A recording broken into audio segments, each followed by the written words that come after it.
Hello everyone, I am Ananya Sharma from defence नीति academy. तो हमने लास्ट की 6 वीडियोस में अपना पूरा का पूरा कोऑर्डिनेशन चैप्टर जो है एक्सप्लेन किया था, पढ़ा था उसको अच्छे से। जितने भी हमारे इंपॉर्टेंट टॉपिक्स थे वो हमने सारे कवर किए हैं। अब आज की वीडियो में हमने ये देखना है कि उन सारे टॉपिक से किस टाइप के क्वेश्चंस बनते हैं और कौन से इंपॉर्टेंट क्वेश्चंस हैं जो नीट में आपके आ सकते हैं। तो नीट के बेसिस पे हम यहाँ पर एमसीक्यूज करेंगे, उससे आपको आइडिया होगा कि आपके रिलेटेड क्वेश्चंस कैसे बनेंगे। देखो, टॉपिक तो आप पढ़ लेते हो, पर जब तक आप उसके क्वेश्चंस नहीं सॉल्व करते तब तक आपको बेसिकली टॉपिक अच्छे से समझ नहीं आता। तो पहले सारे टॉपिक्स को पढ़ो और फिर ये क्वेश्चंस का जो क्वेश्चन बैंक है कोऑर्डिनेशन कंपाउंड्स का वो देखो। तो इसमें आपको सारे जितने भी इंपॉर्टेंट क्वेश्चंस होंगे नीट से रिलेटेड वो आपको यहाँ पर देखने को मिलेंगे, ठीक है। और अगर आप एमएनएस की भी तैयारी कर रहे हो उसके लिए भी आपके जो ये टॉपिक्स हैं कोऑर्डिनेशन कंपाउंड्स के, ये इक्वली इंपॉर्टेंट है। यहाँ से आपको क्वेश्चंस आते ही आते हैं, तो ऐसे से ही क्वेश्चंस वहां पर भी बनेंगे। सो आप जिस भी कोई भी अगर टेस्ट की तैयारी कर रहे हो उसके लिए आपके क्वेश्चंस इसी टाइप के आएंगे। तो अच्छे से इनको देखो एंड अंडरस्टैंडिंग बनाओ कि आप क्वेश्चन को सॉल्व कैसे करोगे, ठीक है। तो यहाँ पर जैसे हमारे पास सबसे पहला क्वेश्चन है, which of the following can not be a ligand. इनमें से हमारे पास 4 ऑप्शंस है, Na2 positive, Cl negative, H2O, NH3। इनमें से कौन सा ऐसा है जो आपका लिगेंड नहीं है। लिगेंड होने के लिए पहले तो क्या चीज होनी जरूरी है। लिगेंड होने के लिए जो आपके वर्नर थ्योरी है उसने ये कहा है कि जो आपकी सेकेंडरी वैलेंसी है वो आपकी तभी सेटिस्फाई होती है जब आपका लिगेंड या तो क्या होता है, न्यूट्रल होता है या फिर एनायनिक होता है, ठीक है। तो अगर हम इन 4 पॉइंट्स को देखें, ये जो 4 ऑप्शन है इनको देखें, देखो Cl नेगेटिव हमारा क्या है, एनायनिक है। H2O में भी ऑक्सीजन एनायनिक, NH3 में भी हमारा हो गया। तो यहाँ पर हमारा बेसिकली जो आंसर बचा, अगर आप साफ साफ देखो Ni2 पॉजिटिव में क्या है आपका, Ni2 पॉजिटिव आपका केटायन है, पॉजिटिवली चार्ज है। तो ये आपका क्या हो गया यहाँ पर option. So Na2 positive is your option. क्यों? क्योंकि लिगेंड को आप लिगेंड की सेकेंडरी वैलेंसी किससे सेटिस्फाई होती है, या तो अगर वो न्यूट्रल हो या एनायनिक फॉर्म में हो। तो Na2 पॉजिटिव हमारे पास किस फॉर्म में है, केटायनिक फॉर्म में है। So this will be your answer.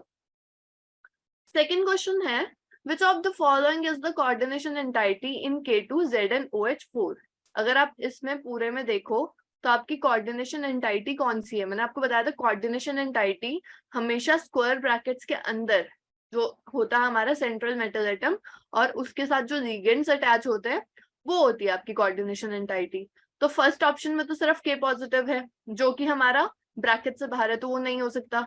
अकेला Zn2 पॉजिटिव भी नहीं हो सकता और OH नेगेटिव भी नहीं। बेसिकली जो हमारी कोऑर्डिनेशन एंटाइटी यहाँ पर होगी वो कैसे होगी, देखो ये जो हमारा ब्रैकेट वाला है, दिस होल स्क्वायर ब्रैकेट्स के अंदर वाला, ये आपकी कोऑर्डिनेशन एंटाइटी है, which means D is your option. ZnOH whole 4 2 negative, ये आपकी क्या है, कोऑर्डिनेशन एंटाइटी है। तो ये सारे बेसिक क्वेश्चंस है, अगर आपके बेसिक्स ही क्लियर नहीं होंगे, इसलिए हमने सारे बेसिक्स पे भी बात करी है वीडियोस में। तो अगर बेसिक्स क्लियर नहीं होंगे तो आगे क्वेश्चंस तो आप सॉल्व कर ही नहीं सकते। Okay, so third question is, at 25 degree Celsius which of the following will not give a positive test for Cl negative with AgNO3। देखो यहाँ पर अगर आप ये वाला ऑप्शन देखो, सी ऑप्शन देखो, तो ये आपका बनता है CONH3 whole thrice Cl3।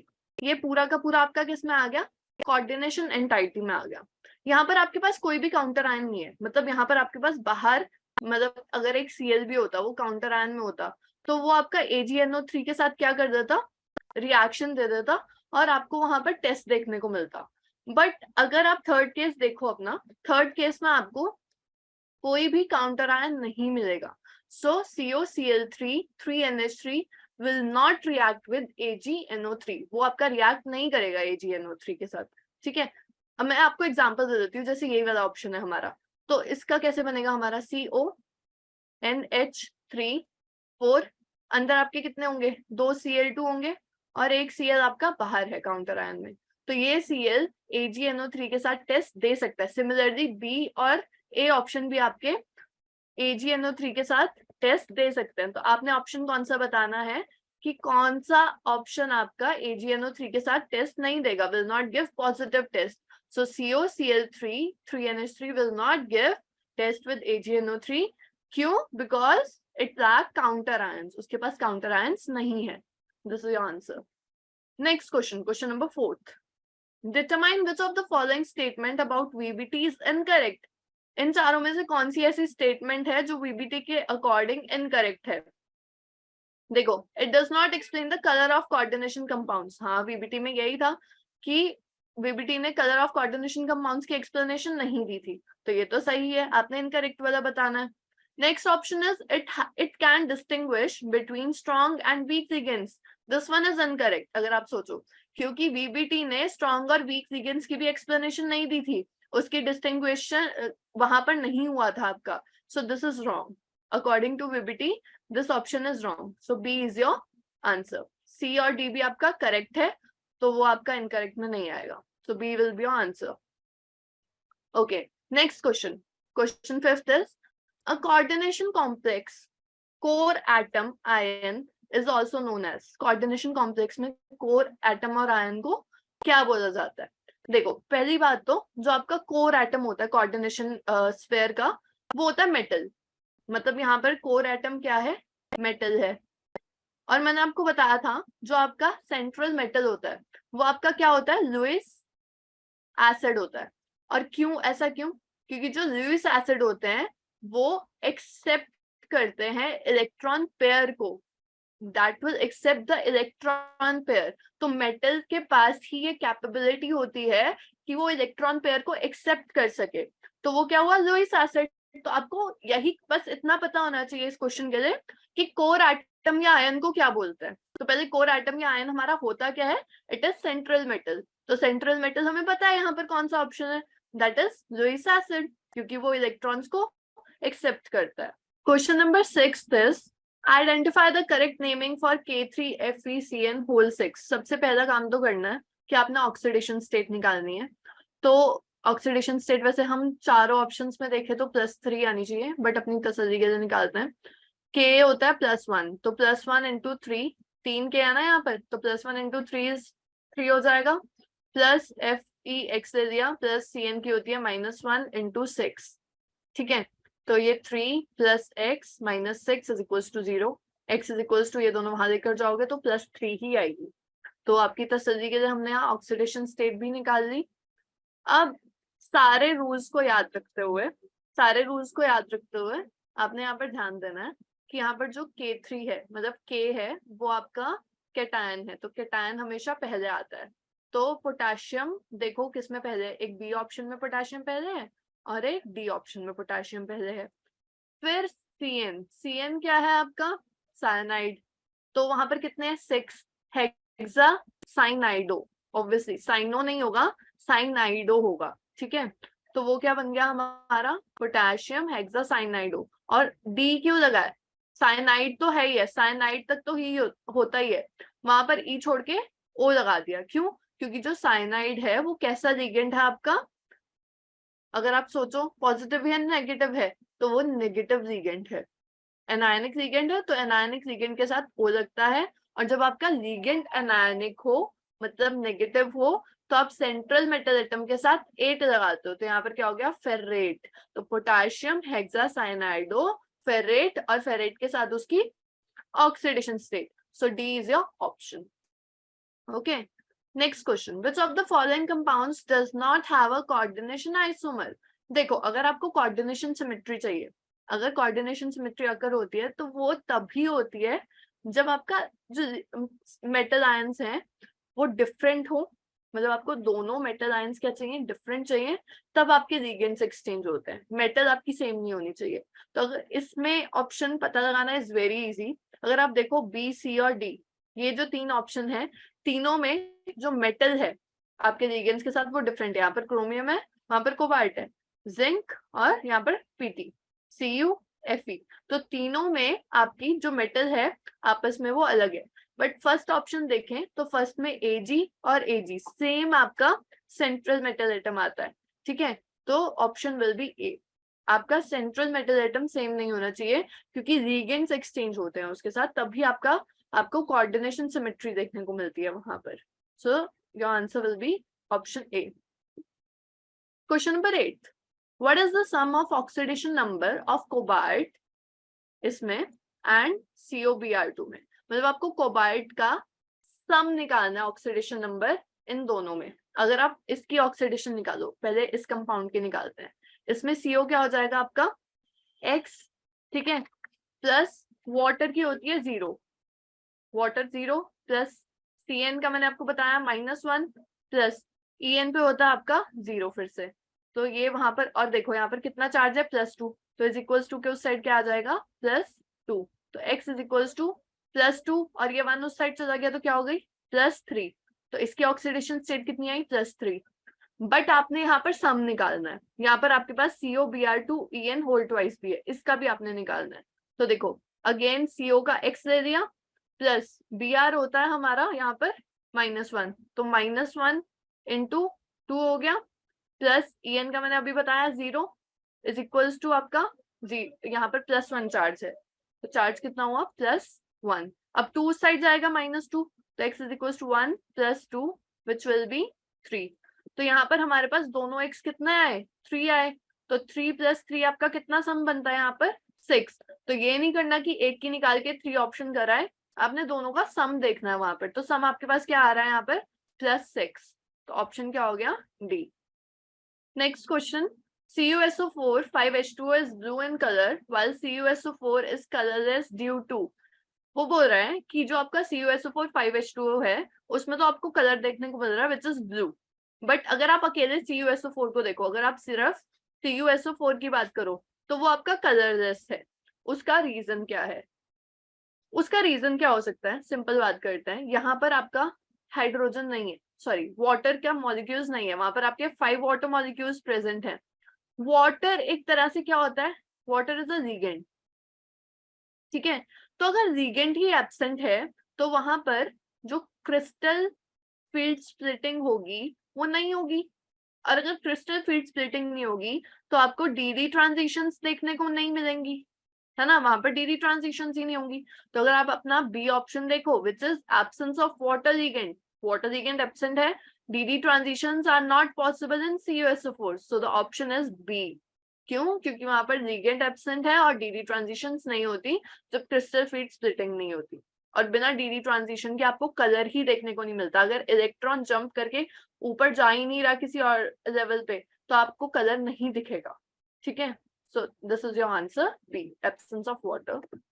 Question number 11th is give a reason for the statement NiCN4 2 negative is diamagnetic while NiCl4 is paramagnetic in nature।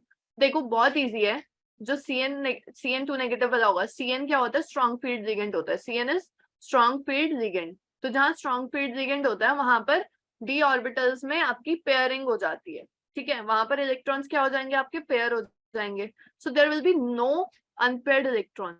तो अगर अनपेयर्ड इलेक्ट्रॉन ही नहीं होगा, 0 अनपेयर्ड इलेक्ट्रॉन होंगे किसी जगह पे, ठीक है, तो वो कैसा शो करेगा, डायमैग्नेटिक इन नेचर शो करेगा, ठीक है। तो वो कैसा क्या होगा वहां पर, वो डायमैग्नेटिक हो जाएगा क्योंकि वहां पर कोई भी अनपेयर्ड इलेक्ट्रॉन्स नहीं है, so there are no unpaired electrons. अब अगर आप यहाँ पर ऑप्शंस देखो, यहाँ पर 2 ऑप्शंस ऐसे हैं जहां पर लिखा है कि there are no unpaired electrons present.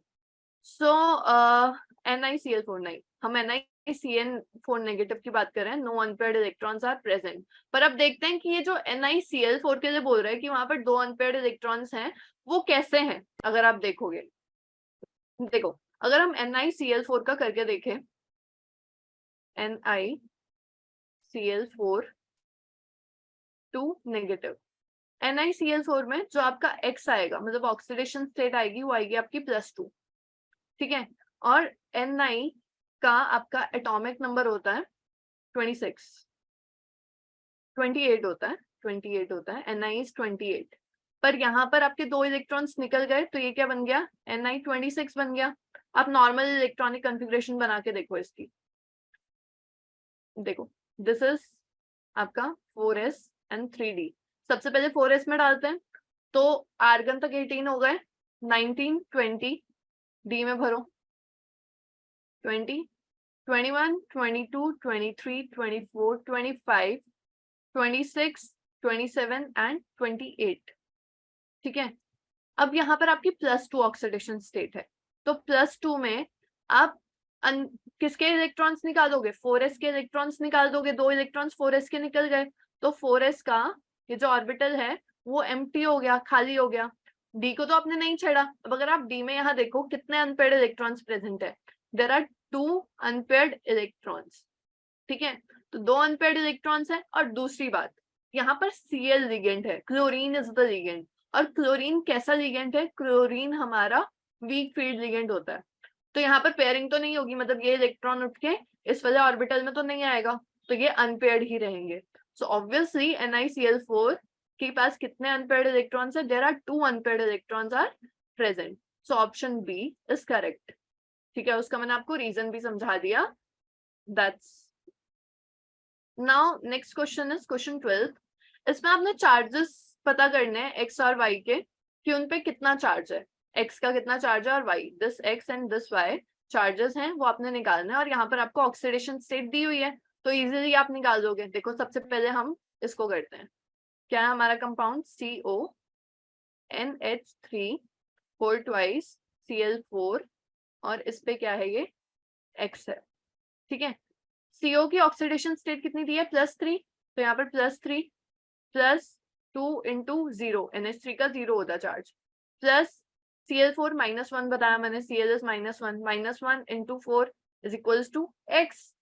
तो यहाँ पर +3, 2 0 से 0 obviously, -4 is equals to x।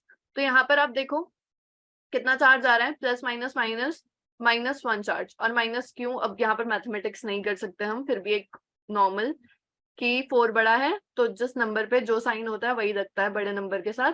तो x का क्या वैल्यू आया हमारे पास, -1। So x is equals to, यहाँ पर लिख सकते हैं, इसको इरेज करके फिर y की वैल्यू निकालते हैं।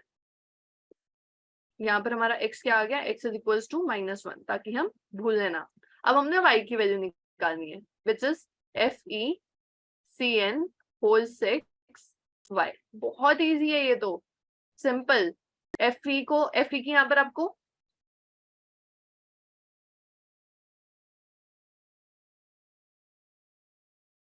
Fe की आपको यहाँ पर ऑक्सीडेशन स्टेट बताई हुई है, which is +2। So +2 plus Cn होता है -1, -1 इंटू 6 इज -6, सीधा -6 लिखो, -6 इज इक्वल्स टू y। -6 + 2, 6 में से 2 गए, कितना बचा हमारे पास, 4। तो y कितना आ रहा है, 4, पर कितना 4 आ रहा है, माइनस का 4, ठीक है। तो x -1 आ गया, y -4 आ गया। देखो कौन सा ऑप्शन करेक्ट है, C option, x is equals to -1 and y is equals to -4। तो ऐसे क्वेश्चंस भी आपको देखने को मिलेंगे। Identify the statement which is not correct. यहाँ पर देखो जो आपकी बी स्टेटमेंट है, सीधा मैं आपको ऑप्शन बता रही हूँ, जो आपकी बी स्टेटमेंट है, coordination number and oxidation state of metal are the same, हमें इनकरेक्ट बताना है, ठीक है। सो ऑब्वियसली पहली स्टेटमेंट की देख लो, कोऑर्डिनेशन कंपाउंड्स को हम ट्रांजिशन मेटल्स बोलते हैं, दिस इज करेक्ट। जो लिगेंड होता है वो donate at least 1 electron pair to the metal atom to a form, एक टाइम पे वो एक इलेक्ट्रॉन का पेयर ही डोनेट कर सकता है, तो ये भी सही है। And then NH3 4Cl2 heteroleptic complex है, हेट्रोलेप्टिक होता है जिसमें डिफरेंट लिगेंड्स लगे होते हैं, तो यहाँ पर NH3 एक अलग है और Cl2 अलग है।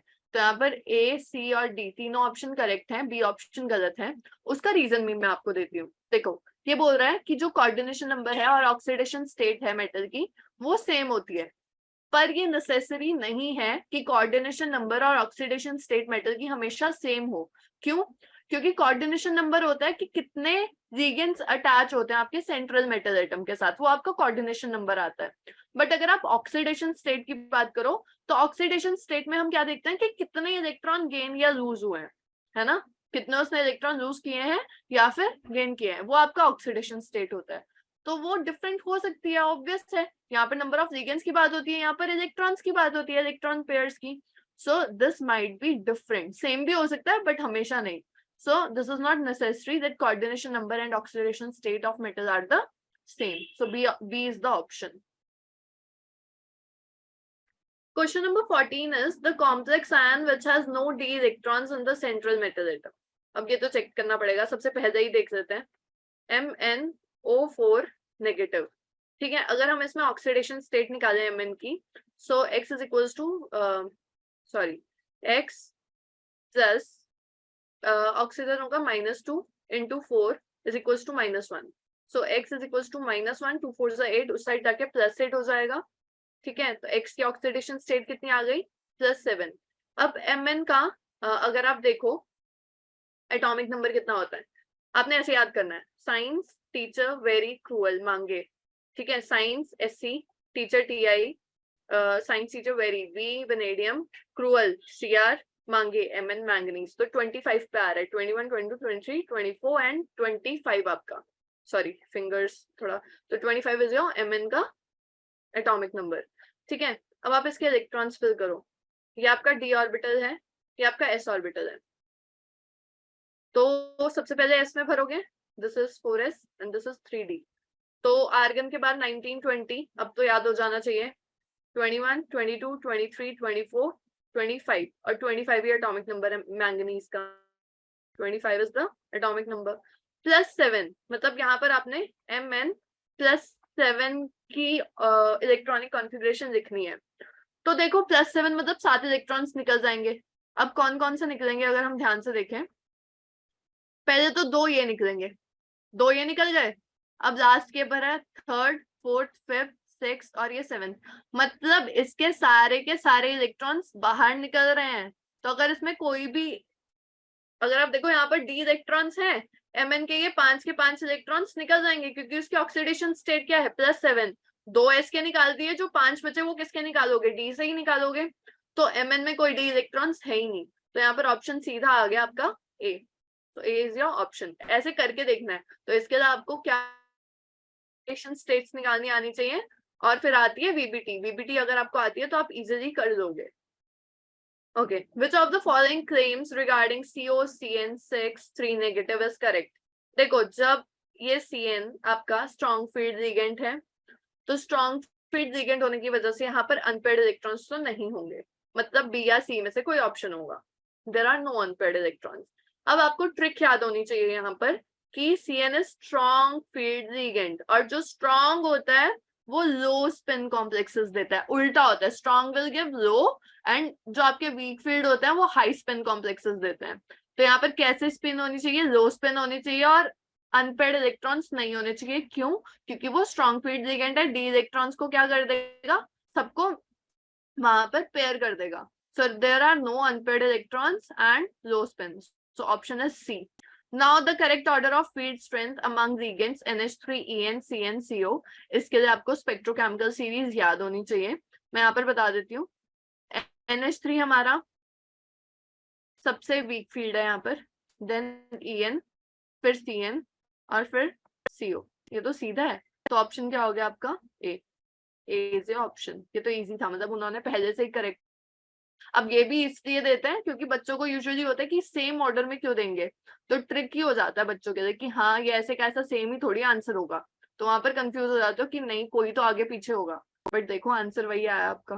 तो ऐसा नहीं होता, दिमाग यूज करना है. वो आपको कंफ्यूज करने के लिए क्वेश्चंस को मोल्ड करेंगे, या तो बहुत इजी कर देंगे और इजी के चक्कर में आप गलत कराओगे. ओके, IUPAC नेमिंग फिर से. IUPAC नेम किसका करना है? PTNH3 BrNO2 Cl और बाहर भी एक Cl है. सबसे पहले हमने क्या निकालना है इसका? अगर देखें ऑक्सीडेशन स्टेट निकालनी है. सबकी 4 ही है, चलो अपने आप देख लेना. ऑक्सीडेशन स्टेट हमने बहुत निकाल ली है. सो ऑप्शन देखते हैं कि ऑप्शन कौन सा करेक्ट है. अब यहाँ पे मैंने आपको बताया जो लिगेंड्स होते हैं वो आप किस हिसाब से भरते हो. लिगेंड्स को आप भरते हो अल्फाबेटिकल वाइज. तो यहाँ पर NH3 भी लिगेंड है, Br भी लिगेंड है और NO2 भी लिगेंड है. ठीक है, NH3 अमाइन है. अच्छा, क्लोरीन भी एक लिगेंड है, दिस इज क्लोरो. ठीक है, फिर ब्रोमीन, ब्रोमो हो गया आपका. ओके, अगर आप यहाँ पर ऑप्शंस देखो अल्फाबेटिकल वाइज, फर्स्ट ऑप्शन ही देख लो. तो फर्स्ट ऑप्शन आपका क्या है कि ट्रायामाइन, ट्रायामाइन क्लोरो ब्रोमीडो. अब C पहले आता है या B पहले आता है? ऑब्वियसली B पहले आता है, तो ये ऑप्शन तो गलत हो गया. पहले ब्रोमीडो होना चाहिए था. अच्छा, अगले में फिर क्लोरिडो फिर ब्रोमीडो, ये भी गलत है. अब C ऑप्शन क्या है? ट्रायामाइन ब्रोमीडो. चलो इसमें पहले ब्रोमीन आ गया, और ब्रोमीन के साथ O क्यों लग रहा है? क्योंकि वो नेगेटिव है. क्लोरीन के साथ भी O लग रहा है क्योंकि वो भी नेगेटिव लिगेंड है. तो नेगेटिव लिगेंड्स के साथ, एनायनिक लिगेंड्स के साथ आप लास्ट में O लगाते हो, तो वो सही है. ट्रायामाइन ब्रोमीडो क्लोरिडो. अच्छा, ये NO2 नाइट्रो प्लैटिनम 4, प्लैटिनम की ऑक्सीडेशन स्टेट 4 आ रही है, देन क्लोराइड। सो सी ऑप्शन सही लग रहा है। डी भी एक बार हम रीचेक कर देते हैं। ट्राइअमाइन नाइट्रो, ए के बाद अमाइन के बाद एन कैसे आ सकते हैं? यहाँ पर बी पहले आना चाहिए अल्फाबेटिकल वाइज, फिर सी आना चाहिए, फिर एन आना चाहिए नाइट्रो का, है ना। सो डी ऑप्शन भी गलत है आपका। So C is your answer. Next question है आपका, according to IUPAC sodium nitroprusside is named as. देखो अब ये किसी को नहीं पता होता, ये आपको पहले तो याद करना पड़ेगा इसका फॉर्मूला। सो सोडियम नाइट्रोप्रोसाइड का फॉर्मूला होता है Na2FeCN होल 5NO, ठीक है, ये फॉर्मूला है। और इसमें ऑप्शन क्या है, अगर आप नेमिंग देखो, दिस इज सोडियम, सोडियम क्या है हमारा पॉजिटिव है, तो वो पहले आएगा आपका काउंटर आयन में, तो यहाँ पर सोडियम पहले, चारों ऑप्शन में ही सोडियम पहले। सोडियम वैसे ही याद करो, फिर आपका आएगा पेंटासाइनो, फिर नाइट्रोसिल NO, फिर ferrate. So A is your option, sodium pentacyano nitrosyl ferrate 3। तो ये आप टिप्स पे याद रखो कि सोडियम नाइट्रोक्लोराइड को किस नाम से जाना जाता है, सोडियम पेंटासाइनो नाइट्रोसाइल फेरेट। और इसका आपको फॉर्मूला भी याद रखना है, Na2 ब्रैकेट में, मतलब वही आपका स्क्वायर ब्रैकेट्स में FeCN5NO। तो ये दोनों चीजें पता होनी चाहिए, जरूरी नहीं है कि वो नेमिंग के हिसाब से दे देंगे, लगता है कि आपको क्वेश्चन में नेमिंग की जगह फॉर्मूला लिखने को बोल रहे हैं, तो फॉर्मूला भी याद रखना है, तो यहाँ से फॉर्मूला नोट कर देना है, इंपॉर्टेंट। चलो, the denticity of EDTA is, basically denticity क्या होती थी कि कितने आपके इलेक्ट्रॉन पेयर्स डोनेट हो सकते हैं। अगर हम EDTA का स्ट्रक्चर देखें, यहाँ पर एक बार फिर से बनाते हैं, बड़ा इंटरेस्टिंग सा है, NCH2CH2N, ठीक है, और दोनों N के साथ CH2, दोनों N के साथ क्या लगा है यहाँ पर CH2CO, CH2C double bond O और O, और इस O के साथ नेगेटिव, और आपके 3 लोन पेयर्स। सिमिलरली नीचे भी ऐसे ही CH2C डबल बॉन्ड O और O, इसके साथ भी लोन पेयर्स हैं। अब नाइट्रोजन पे भी लोन पेयर्स होते हैं, सेम स्ट्रक्चर यहाँ पर होगा, CH2C double bond O O और C double bond O O। तो अगर आप यहाँ पर देखो ध्यान से, ये वाला ऑक्सीजन भी डोनेट कर सकता है, इसके पास भी नेगेटिव है और 3 इलेक्ट्रॉन पेयर्स हैं, ये ऑक्सीजन भी डोनेट कर सकता है। यहाँ पर ये नाइट्रोजन भी इलेक्ट्रॉन पेयर है, ये भी डोनेट कर सकता है, this nitrogen also, this oxygen and this oxygen. तो बेसिकली 1 2 3 4 5 एंड 6, कितने आपके डोनेट करने वाले हैं? 6। तो कैसी डेंटिसिटी हुई इसकी? हेक्साडेंटेट हुआ ये, इस हिसाब से आपको पता होना चाहिए। मतलब अगर आपको फॉर्मूला आता है ना, तो आप आराम से उसकी डेंटिसिटी किसी भी कंपाउंड की निकाल सकते हो। So second is your option, hexadentate, ठीक है। उसके बाद next question, very interesting, which of the following options are correct for FeCN6 3 negative complex. पहले तो बना के देखते हैं, FeCN होल 6 3 नेगेटिव। अगर हम यहाँ पर x निकालें इसका, CN इज -1, +6 हो जाएगा, +6 उस साइड जाएगा, -6 उस साइड जाएगा, +6 हो जाएगा, +6 - 3 इज +3। तो x कितना आ रहा है, ऑक्सीडेशन स्टेट कितनी आ रही है? +3। Fe आपका, अगर आप देखो, स्कूल टीचर वेरी क्रूअल मांगे फीस, Fe इज आपका आ गया, तो इज 26। तो एटॉमिक नंबर कितना हो गया आपका? 26 हो गया यहाँ पर। अब इलेक्ट्रॉन्स भरो यहाँ पर, देखो क्या बनता है। और CN स्ट्रॉन्ग फील्ड लिगेंड है, ये तो हमें पता ही है, ठीक है। तो देखो यहाँ पर 19 20 21 22 23 24 25 एंड 26 भर दिए। कितने इलेक्ट्रॉन्स निकालने हैं? 3 निकालने हैं, मतलब 2 ये निकलेंगे और एक लास्ट जो ये भरा है ये निकलेगा। तो लास्ट में बचा क्या हमारे पास? 1 2 3 4 और 5, ठीक है। ये इलेक्ट्रॉन जंप करके पहले वाले में, ये वाला जंप करके दूसरे वाले में, तो ये क्या बन गई इसकी इलेक्ट्रॉनिक कॉन्फ़िगरेशन। अगर हम भरें तो 2 ये हो गए, 2 ये पेयर हो गए और 1 ये रह गया। अब ये तो अकेला 1 रह गया, अगर हम देखें ये अकेला रह गया, इसके साथ आप कुछ और नहीं डाल सकते।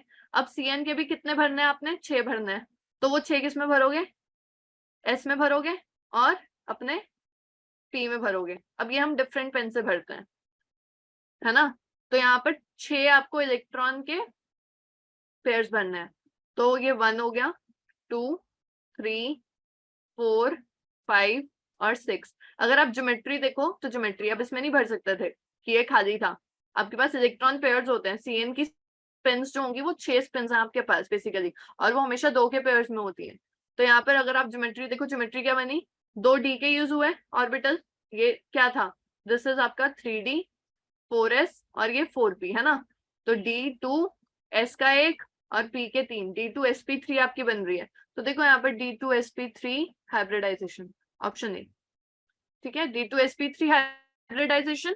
यहाँ पर 2 ऑप्शंस हो सकते हैं। दिस इज ऑल्सो पैरामैग्नेटिक, क्यों, क्योंकि यहाँ पर एक इलेक्ट्रॉन सिंगल पड़ा है। तो जब इलेक्ट्रॉन अकेला होता है बिना किसी अपने साथी के साथ, तो वो पैरामैग्नेटिक होता है। क्लियर। सो ए और सी विल बी ऑप्शंस। या तो आपको होगा वहां पर ऑप्शंस दिए होंगे कि कौन कौन से हैं ए और सी, बट मैंने आपको यहाँ पर बता दिया। So that's all for this video. इसमें हमने मोस्ट ऑफ द सारे क्वेश्चन जितने भी हमने टॉपिक्स करे थे वो सारे कवर किए हैं, सबकी बात करी है। तो एक बार देखो इनको, अपना प्रैक्टिस भी करो और क्वेश्चंस इनके जैसे निकालो। आपको आपका कॉन्फिडेंस बिल्ड होता है जब आप क्वेश्चंस करते हो बेसिकली। सो जितने क्वेश्चंस कर सकते हो हर टॉपिक के साथ किया करो। यहाँ पर तो हमने टॉपिक एंड होने पे किया ना, क्योंकि एक साथ अलग अलग बहुत सारी वीडियोस बन जाएंगी, तो हमने सारे टॉपिक्स के एक साथ इकट्ठे करके यहाँ पे क्वेश्चंस करवा दिए। बट हर टॉपिक के साथ साथ क्वेश्चंस निकाल के करा करो, और इसके जैसे और भी क्वेश्चंस निकालो और उनको प्रैक्टिस करो। Thank you.